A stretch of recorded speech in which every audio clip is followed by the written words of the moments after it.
It was just a small commuter plane, buzzing back and forth from one town to another. A journey of 86 minutes, one of many that day.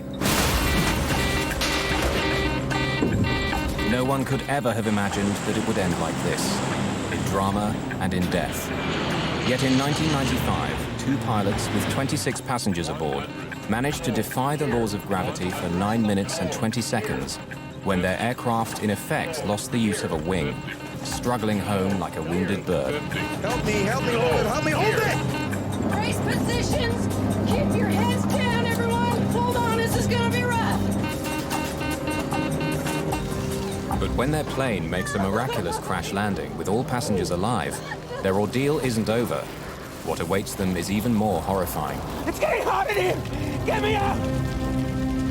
Tell my wife, I love her!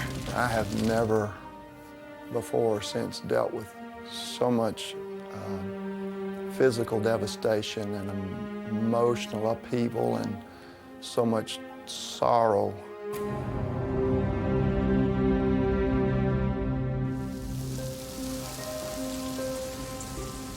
Flying isn't always glamorous.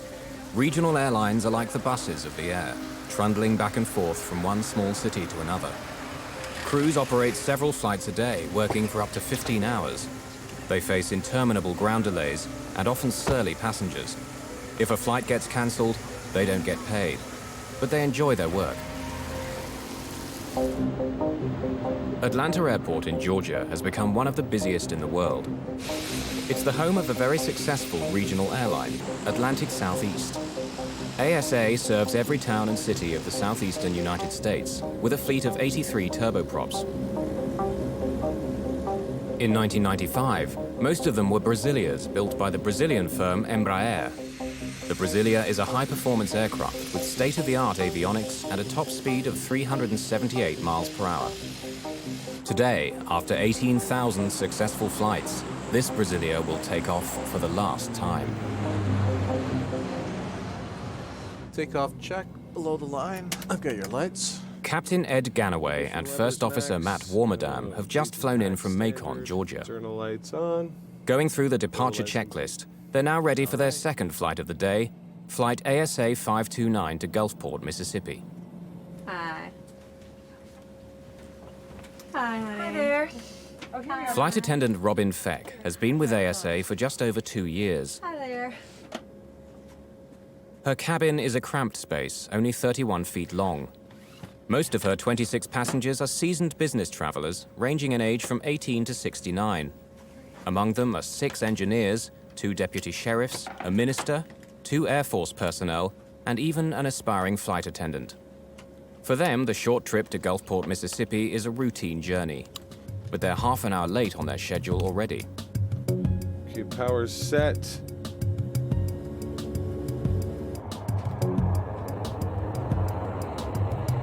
Auto feathers armed. Panels clear. Captain Ed Ganway, who's been with ASA for 7 years, comes from a family of pilots. He's a skilled and accomplished captain. V1. VR. Pause rate. Gear up.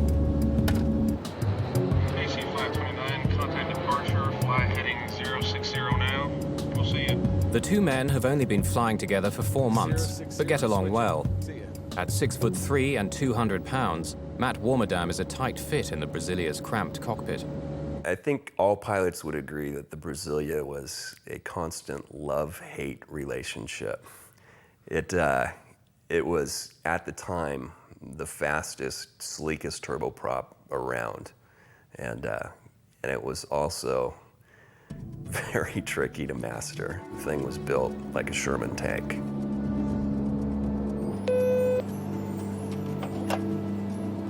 Hey, Robin? Hi. It'll just be a couple more minutes like this. It's gonna smooth out. Okay, just a couple more minutes and I'll be able to get up? Yes, ma'am. All right, thank you. See you.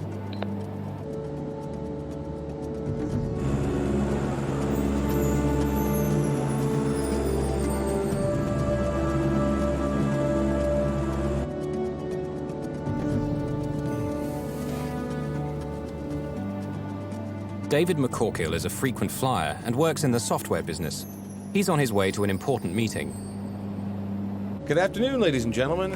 Welcome aboard. Board Atlantic Southeast Airlines, Flight 529, service to Gulfport, Mississippi.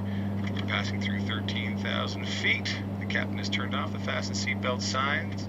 However, if you are in your seats, we suggest you do so with your seatbelt loosely around your waist, just in case we encounter any turbulence en route. Chuck Pfisterer, a nervous flyer, works for a paper company and is on his way to visit a new mill. AC 529, climb and maintain flight level 200. 200 AC 529. 20. The Brasilia, on autopilot, is climbing towards its cruising altitude of 24,000 feet. 24. 24. But the plane will never make it to this altitude.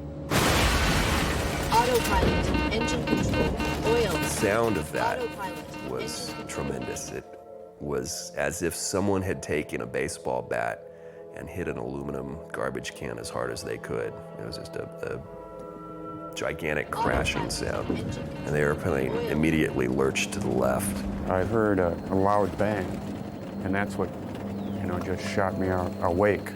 Not knowing really what happened, I looked over and noticed everyone looking left out the window.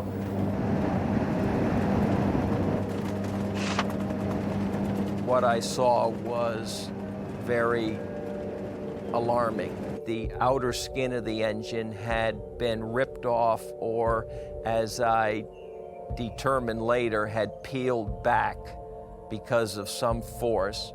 I could see the components of the engine itself, and I could see fluid leaving the engine and exiting the back of the wing. Autopilot. Warning lights and chimes go off, signaling trouble in the left engine. The autopilot trips off as a result, and Ganway takes control of the plane. Autopilot, engine control, oil. The plane is falling 5,500 feet a minute, the equivalent of over 90 feet every second. Oil from the destroyed engine is seeping into the air conditioning pack, bringing smoke into the cabin. Autopilot, engine control, oil. Takeoff. Autopilot. We've got the left engine out. Oil. Left power lever. Autopilot. Flight idle. Oil. Unaware that the left engine is destroyed, the pilot tries to adjust its propeller to improve the plane's lift. Oil. Left condition lever. Autopilot. Left condition lever. Feather. Wadam attempts to feather the propeller, which means changing the angle of the blades in order to minimize air resistance. Autopilot. The warning light indicates fire in the left engine. Left condition lever. Fuel shut off. No matter what Ganway does, the plane is still pulling violently to the left. He struggles to counteract it by pushing hard to the right, using both rudder and control column. I need some help here. Autopilot. I need some help on this. Oil. The force of the crippled wing pulling to the left is relentless. Without the efforts of the pilots to keep the plane stable, it would roll into a spin and spiral down into the ground, killing everyone on board. The engine has turned into a mass of misshapen, twisted metal, fatally weakening the wing's aerodynamic capabilities and dragging it down. Autopilot. The plane wants to keep turning left. The pilots must push hard right on the rudder to the limit to keep them flying straight. Engine control. Captain Ganway is confused. Feathering the propeller has not reduced the drag. He's so preoccupied with handling the emergency, he hasn't looked over his shoulder at the damaged engine yet. Oil. You said it's feathered? Autopilot. Engine. It's feathered. Oil. The hell is wrong with this thing? I don't know. Oil. For now, the pilots are focused on the plane's vital statistics: heading, altitude, speed, and the power setting of its one good engine.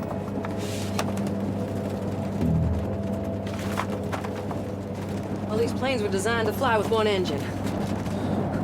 The airplane is capable of flying on one engine.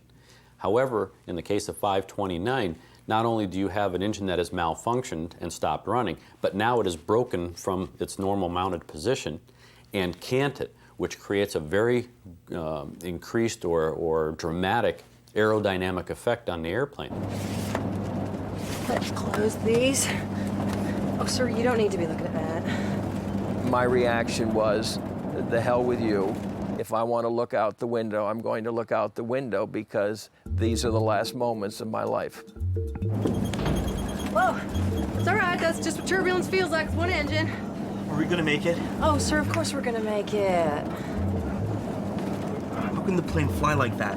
Well, these planes were designed to fly with only one engine. We're not gonna make it. What was important wasn't the conversation between the two of us. I think that it was what was in our eyes. I think that she knew that I knew that this was a huge problem and that it probably wasn't going to be something that was going to end without tragedy. Autopilot. The pilots have managed to slow the plane's catastrophic rate of descent, but not halt it. In fact, the airspeed has actually increased to 224 miles per hour. Captain Ganway is puzzled. He's flown a Brasilia on one engine before and landed it without difficulty. This plane has something very wrong. Atlanta Center. AC 529 declaring an emergency. We've had an engine failure. We're out of 14-2 at this time. AC 529, roger. Left turn direct Atlanta. Flight 529, now flying over Alabama, makes a left turn back towards Atlanta. But the airport is almost 58 miles away. Will they make it? The plane has begun to descend again and at breakneck speed. Wadam cancels the master caution warning, finally silencing the plane's alarms. Captain Ganway experiments with his controls, trying everything. Suddenly, the nose of the Brasilia lifts up, and the plane's speed slows to 186 miles per hour. AC 529, say altitude descending to? Right of 11,600 at this time. AC 529. All right, it's getting more controllable here. The engine. Let's watch our speed. For the first time since the crisis began, the pilots can now turn their attention to the passengers. Trim completely here. I'm gonna tell Rob what's going on. Hi. Okay, we had an engine failure, Robin. We declared an emergency. We're diverting back to Atlanta. Go ahead and brief the passengers. This will be an emergency landing back in. All right, thank you. Feck hasn't told the pilots what she's seen of the destroyed engine. She assumes they already know. AC 529, can you level off or do you need to keep descending? The plane is descending again at about 3,000 feet a minute. Ganway suddenly realizes they won't make it to Atlanta. We're gonna need to keep descending. We need an airport quick. Okay, we're gonna need to keep Descending. We need an airport quick. roll the trucks and everything out for us. AC 529, West Georgia. The regional airport is at your 10 o'clock position and about 10 miles away. But the air traffic controller, too preoccupied with handling the crisis aboard Flight 529, fails to notify emergency services. Flight 529 makes another wide left turn that brings it on course to land at West Georgia Regional Airport. Let's get out the engine failure checklist, please. Engine failure in flight. But they don't get a chance to diagnose their problem. AC 529, say heading. Turning to about 310 right now. AC 529, roger. You need to be on a 030 for West Georgia Regional, sir. Roger. We'll probably turn right. We're having difficulty controlling right now. Let me see your brace positions. Brace position. Good. Good. Ma'am, do you accept responsibility for opening the door when the plane stops? No, okay.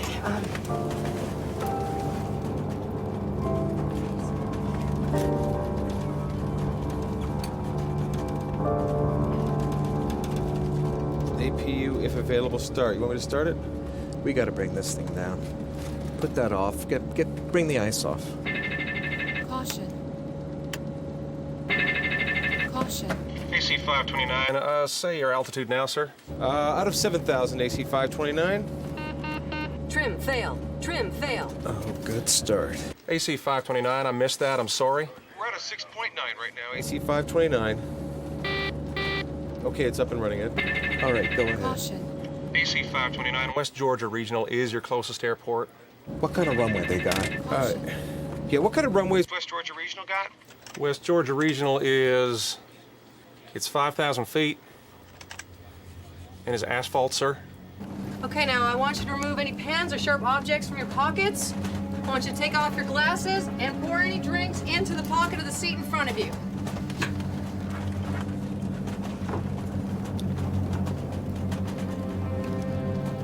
we had to put the drinks in our pocket in front of us.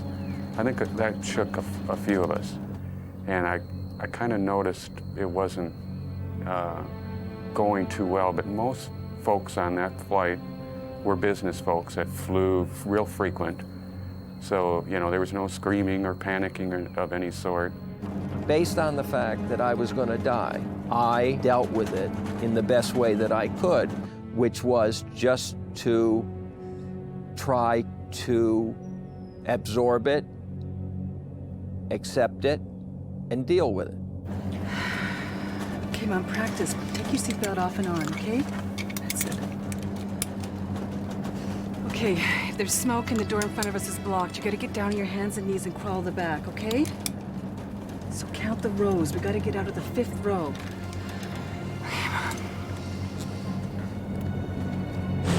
The plane is still losing altitude far too quickly. Can it make it to the airport in time? Atlanta Center normally only controls flights at altitudes over 11,000 feet. For the last 7 minutes, Flight 529 had been under this altitude, and now the controller is having trouble locating them.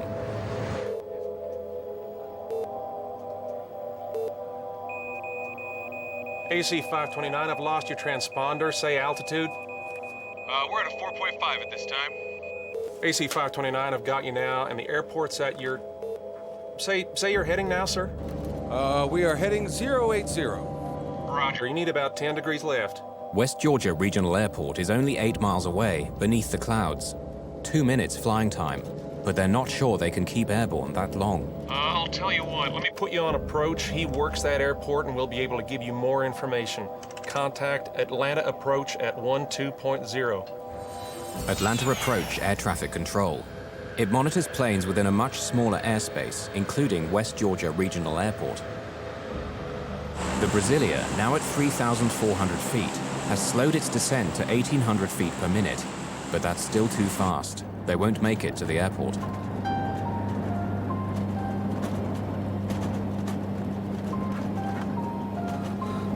On some passengers' faces, looks of despair. Others are angry and bitter, but most are thinking about their loved ones. One woman writes a goodbye note to her children on a torn book cover. She writes, "I love you. You are the lights of my life. Always, Mommy."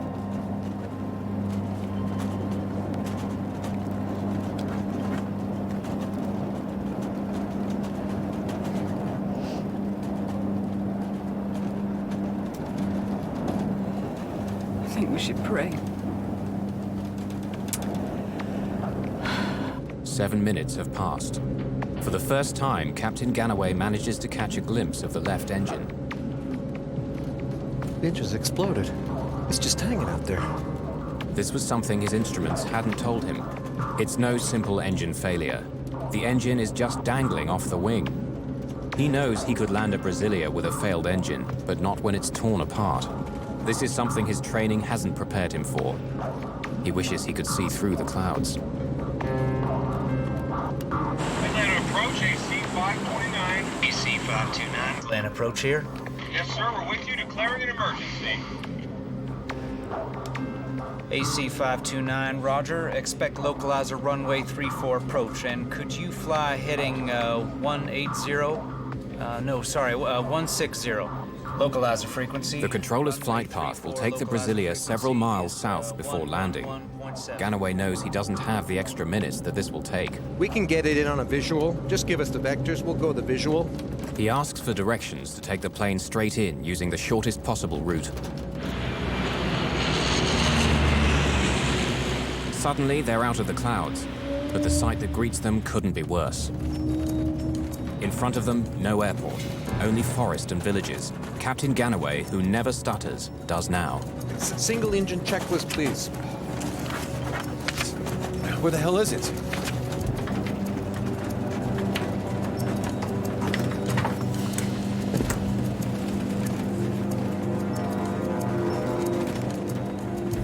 Robin Feck is puzzled. 6 minutes earlier, Wadam had told her the plane was turning back to Atlanta. But all she can see now is Georgia countryside. Word of 1900 at this time? We're below the clouds, tell them. You routed 1900 now? Yeah, We're VFR at this time. Could you give us a vector to the airport? Turn left. Fly heading 040. Bear, the airport's at your about 10 o'clock and 6 miles, sir. Radar contact lost at this time. The plane's low altitude shocks the controller. 1,900 feet. Only a minute earlier, it had been at 3,400 feet. The descent is far too fast. Remember, brace yourselves. And once we get out to where we're going, wait till the plane comes to a complete stop before we can get out. Okay, brace positions, please. Brace positions. Sir, heads down, please. Robin Feck, too preoccupied by the safety of her passengers, looks out of a window and suddenly sees the tops of the trees. She has but a few seconds left to strap herself in her jump seat before impact. Brace positions. Keep your heads down, everyone. Hold on, this is gonna be rough. The airport is only 4 miles away, but too far for the crippled plane. The pilots have to attempt a crash landing in a field. Help me hold it. Over there.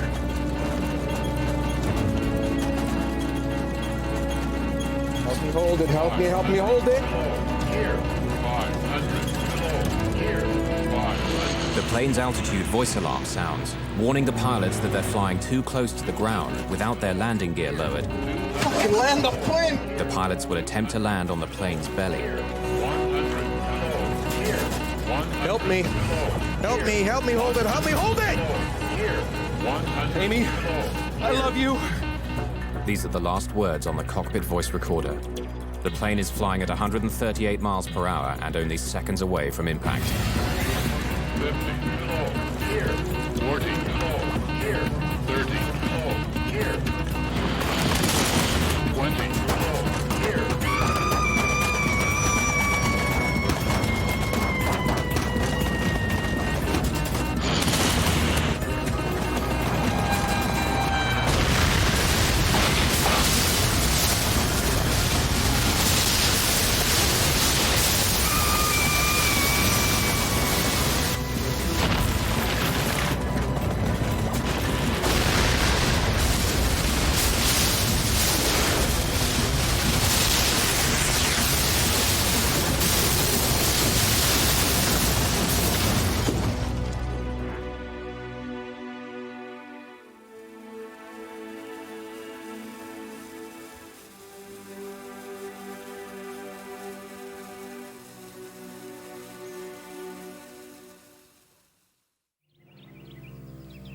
The plane had landed in a small field in Burwell, a sleepy farming community near Carrollton, Georgia, where nothing major ever happens.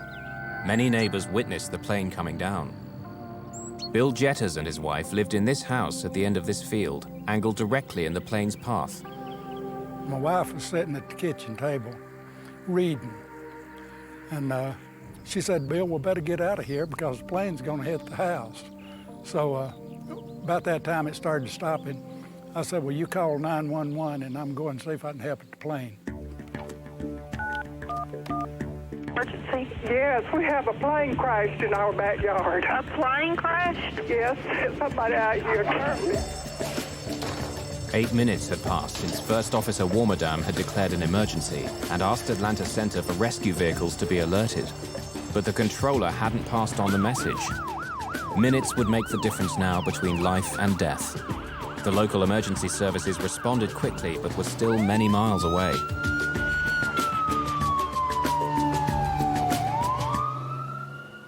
For almost a minute after impact, there's an eerie silence. The plane fuselage is broken in two. Could anyone survive?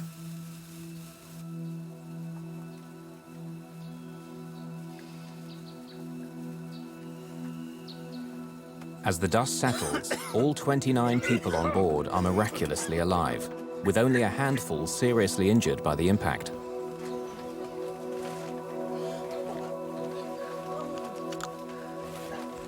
It was an amazing situation only because I just couldn't even believe that I was alive at that point, and I couldn't believe that I was looking at something that was real. But a new disaster is gathering.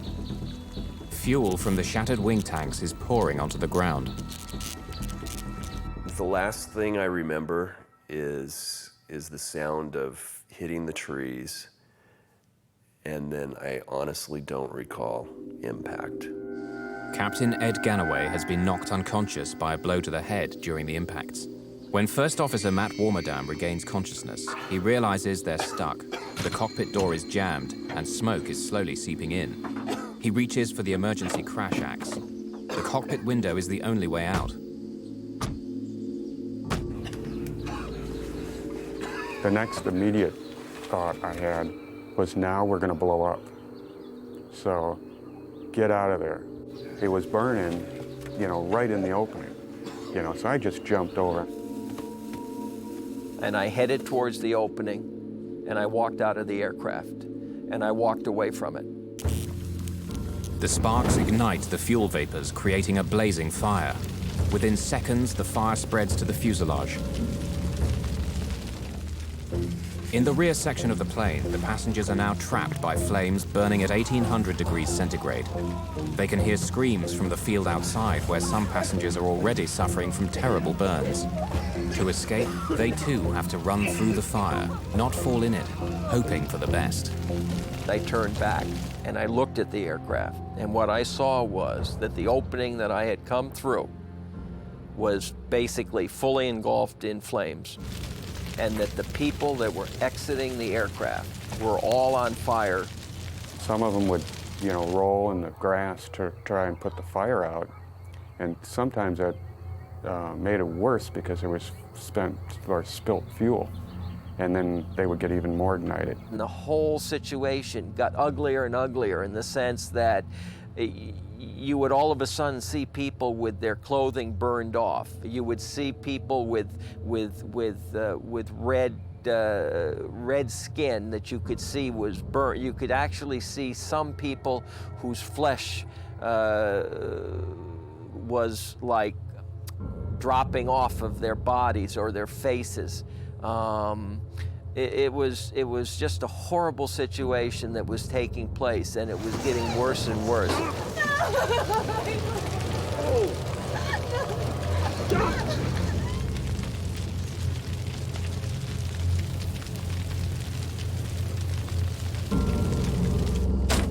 Matt Wadam, his right shoulder dislocated, is banging the axe against the window with his left hand.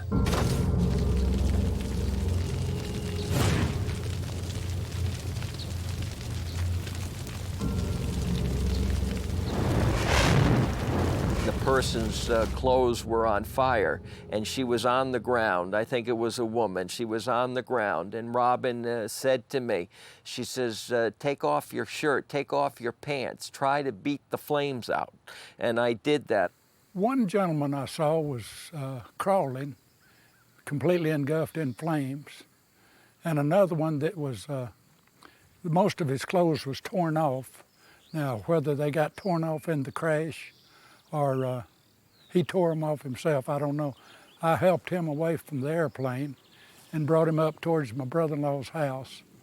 And all he had on was his shorts, and his skin was, excuse me.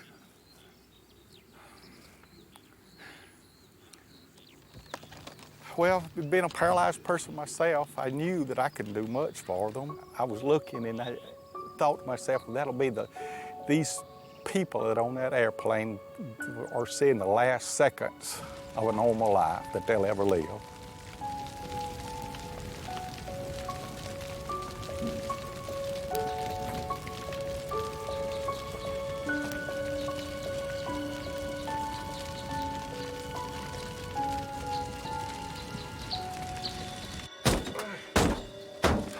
Aircraft glass is much thicker than what you would see on like an automobile windshield.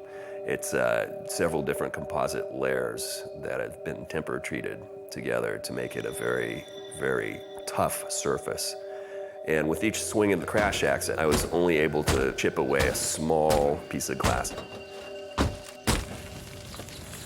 I need some help!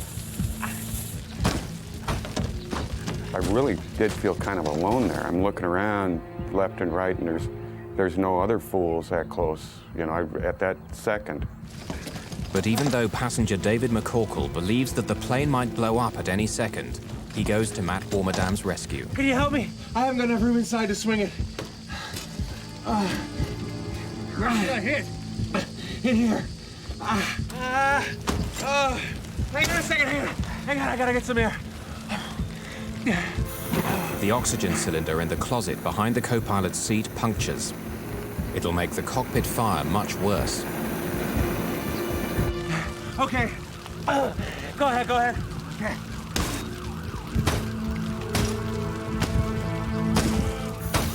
Stop a second. Let me see if I can squeeze out. Let's get you out of here. Stop pulling me. No, it's too small. Go ahead. By now, the rescue crews of the area have been notified. Firemen, police officers, paramedics, all are hurriedly on their way to the crash site. Will the fire trucks arrive in time to save Matt Warmerdam before the cockpit gets engulfed in flames? David McCorkle is exhausted trying to break the strong glass. Suddenly, a heat flame pops at him from below the cockpit. He backs off, scared for his life. You aren't gonna let me die, are you? He has children, and he must think of them as well. How can he sacrifice his life for a man he does not know? Now more determined than ever, he bangs even harder and faster. Then suddenly, the weakened axe head flies off. It's getting hot in here! Get me out! Guy Pope, a police officer, is the first rescue worker to reach the burning plane. I was about 3 miles from here when I received the call. And about halfway here, I could see the smoke, pretty heavy smoke. And I got out of the car and I ran up to the plane. And when I went around the nose of the plane, one of the passengers handed me a hatchet and said that the pilot was inside. And I took the hatchet and started trying to cut a bigger hole.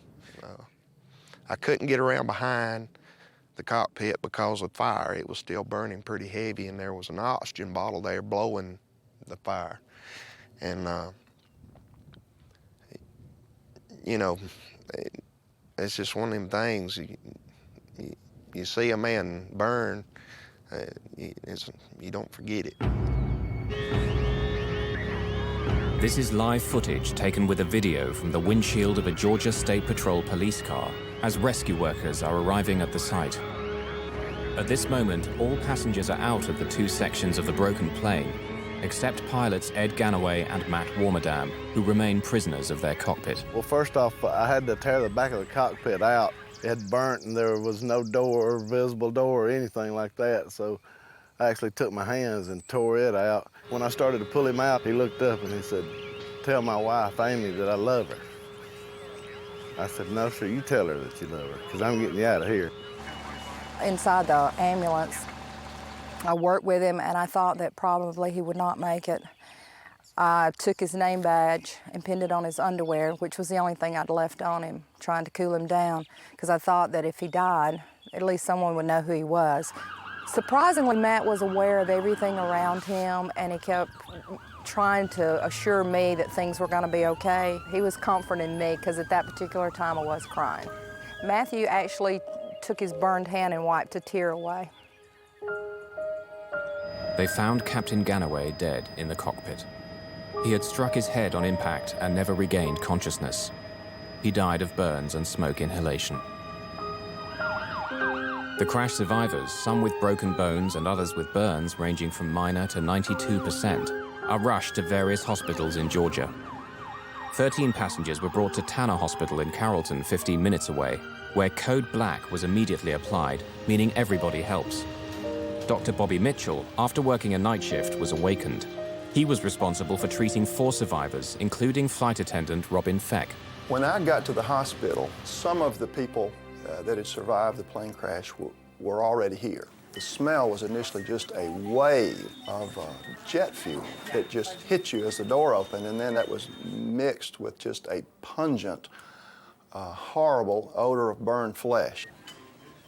Ms. Feck, she had a cut on her scalp and a couple of broken bones, like a collarbone and an arm, and She was in a great deal of pain herself, although she didn't particularly want me to be dealing with her. She said, "You get back with them," and the orthopedist soon took over her care. She was clearly still trying to care for her passengers.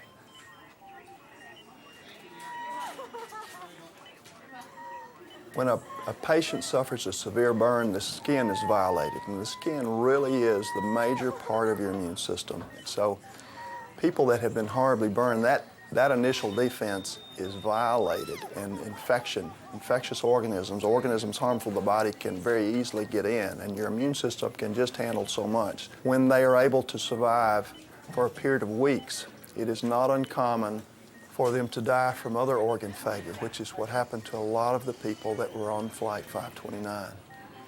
I have never before or since dealt with so much physical devastation and emotional upheaval and so much sorrow and horror and sadness in one place at one time than we did on that day in this little small town hospital. After a long day treating the horribly burned passengers and witnessing the courage of some of them, Dr. Mitchell was asked to assist the autopsy on Captain Ed Ganway. I looked down at him and kind of put my hand over on, I told everybody, I hope wherever his spirit is that he knows what a good job he did. And I just said, you know, you're the hero. I hope you know it, Captain Ganway.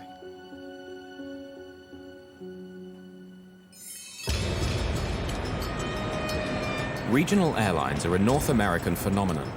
In the early 1960s, a small band of independent airlines first became known as air taxis, which in time became commuter airlines, then finally regional airlines. In 1978, the US deregulated the airlines, and as the small and mid-sized cities became the economic engine of the country, regional airlines prospered as never before.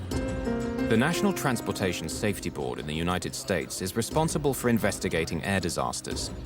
Its GO team is on duty 24 hours a day to fly to the scene of any major crash.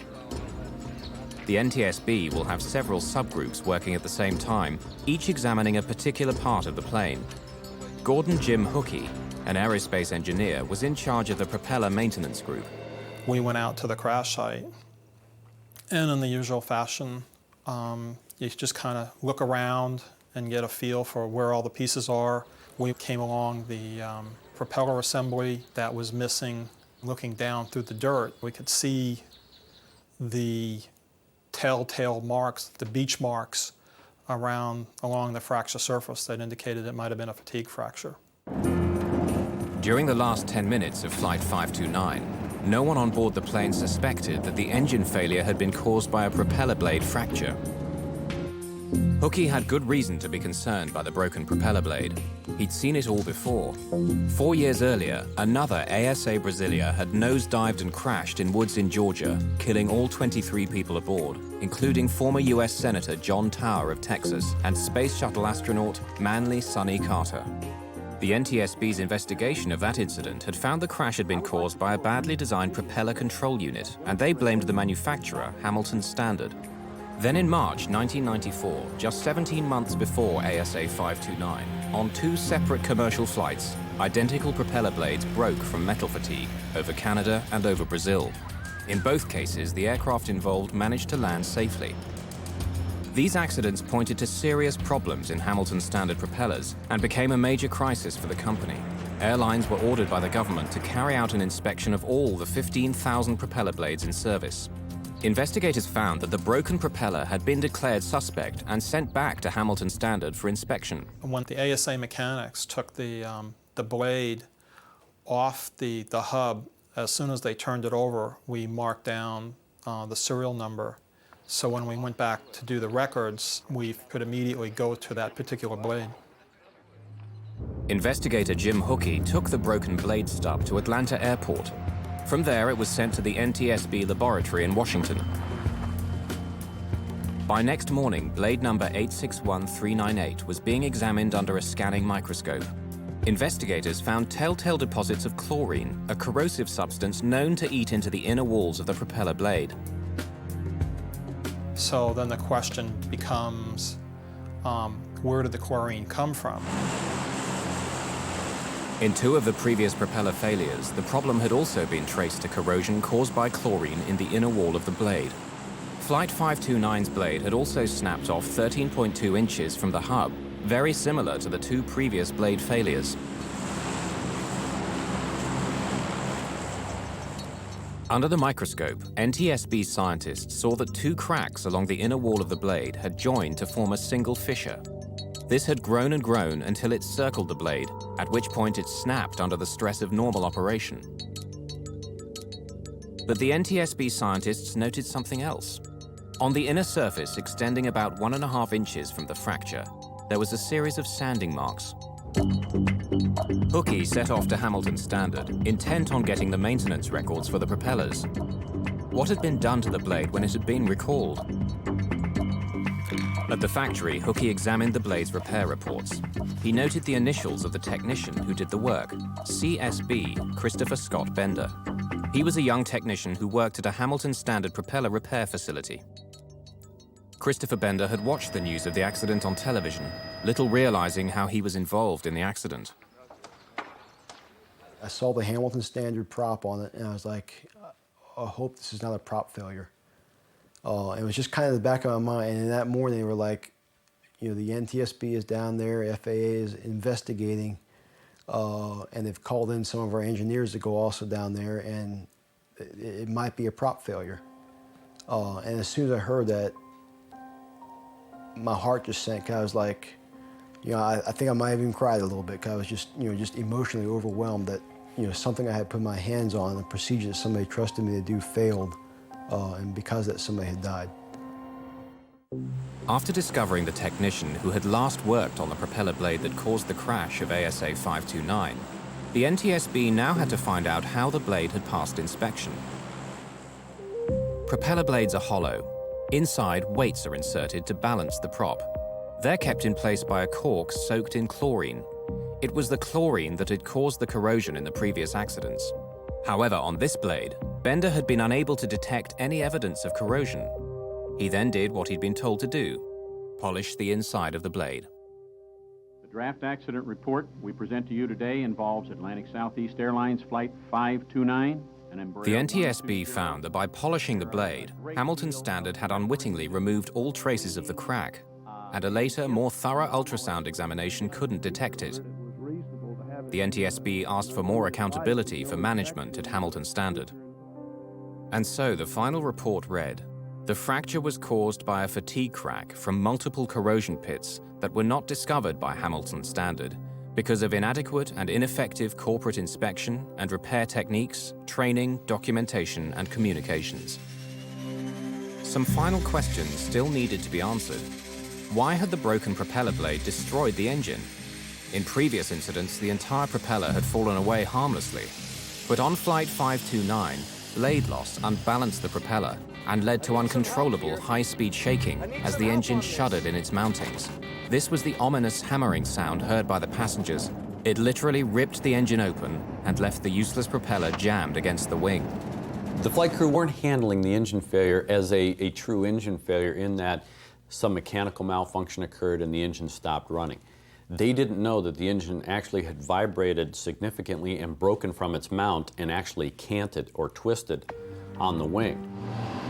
The NTSB found that the rescue services might have arrived more quickly if controllers had heeded Matt Warmerdam's request for help on the ground, given by radio 6.5 minutes before the crash.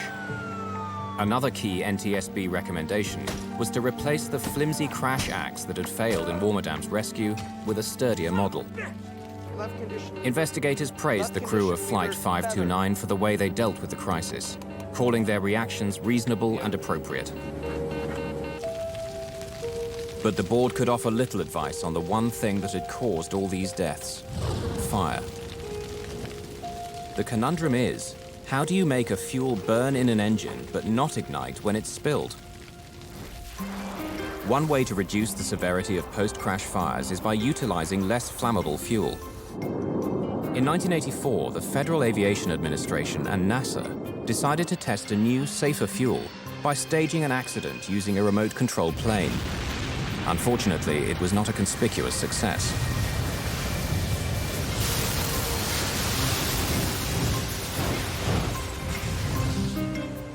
But the US Navy has been using a safer form of jet fuel called JP5 since the 1950s, yet it's not used in commercial aviation. The primary reason that civilian sector commercial aviation has not gone to a lower flammability fuel is a question of availability and distribution and the cost. It costs more to produce the JP5. Everything comes down to money. What's it going to cost to develop a system? What's it going to cost to implement the system? What's it going to do for the overall safety of the airplane, and who's going to pay for it? Personally, from a safety standpoint, I'll pay $2 extra in my ticket to know and to have that security. Until a solution is found, there will continue to be stories like ASA 529. On impact, everyone on this flight had survived, but the subsequent fire became the killer. For the victims of the fire, recovery has been a slow, painful, and excruciating process. First Officer Matt Warmerdam was burned on 42% of his body. Some other survivors suffered up to 90% burns. Treatment included daily baths and removal of dead skin from burn wounds. There would be years of skin graft operations, the 24-hour-a-day wearing of pressure garments to minimize scarring, chronic itching and soreness, and daily physical therapy. Your ability to sense and feel through those areas is permanently changed for the worse. Temperature control is lost. When you walk from an air-conditioned building into the outside, you take for granted that your body starts accommodating that either by sweating or redirecting blood flow. People with burns, especially horrible, large surface area burns, that's lost forever. They have to plan everything they do. They have to plan where they're going to be and the clothing much more carefully. So there are emotional and physical things both that are lost forever. My medical treatments were quite extensive. I think I honestly have lost count how many surgeries I had to go through to get back to the point where I could fly again, but it's got to be somewhere near 50, including all the skin grafting things that they had to do in the hospital and as such. Psychologically was tough in the beginning.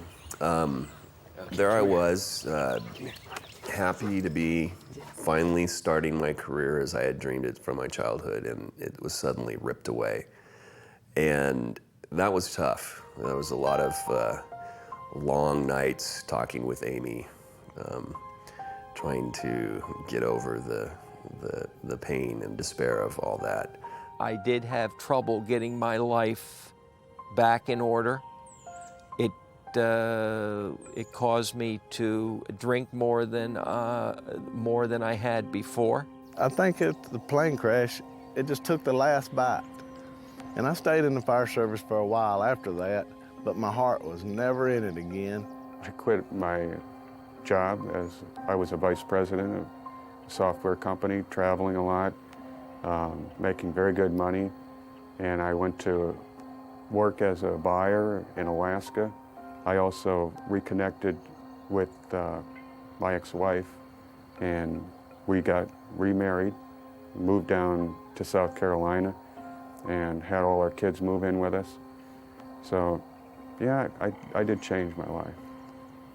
It helped me to kind of put a lot of things in perspective, including not only how I acted myself, but also how I treated other people. 1 year after the crash, the Military Fraternal Organization of Pilots bestowed its prestigious medallion on Matt Warmerdam for his part in saving the lives of his passengers. He accepted it in honor of the crew. Seeking closure on the trauma of the crash, residents built a memorial to the victims of Flight 529 behind Shiloh United Methodist Church, a short distance from the accident site in Burwell. You know, I wish this had never happened. I wish I could go back in time and fix it and take care of it, that it didn't happen. You know, I don't know if they believe in God or not, but I pray for them that God comforts them through the hurt that they've had in their lives. Much has changed for the company that manufactured Flight 529's propeller. Now renamed Hamilton Sundstrand, it's part of the giant United Technologies Aerospace and Defense Group. Flight 529 was the last time that one of its propellers failed in flight. Its inspection and repair process was made more stringent, in some cases exceeding FAA requirements. Since the 3 blade failures, there have been none whatsoever. Of the 29 people aboard ASA Flight 529, only 8 escaped with minor injuries. Of the 21 others who received major injuries and burns, 10 subsequently died. Flight attendant Robin Feck declined to be interviewed for this film. Still suffering from the pain and anguish of that terrible day, she's never worked as a flight attendant again. The best thing I ever could have done for myself was that day 2 years ago when I'd finished training and took the controls of a ASA plane and flew again. I stubbornly recaptured my dream. And now that I'm doing it again, it's just been a joy. It's what I do. It's what I love. It's what I always wanted to do with my life, and I'm doing it again.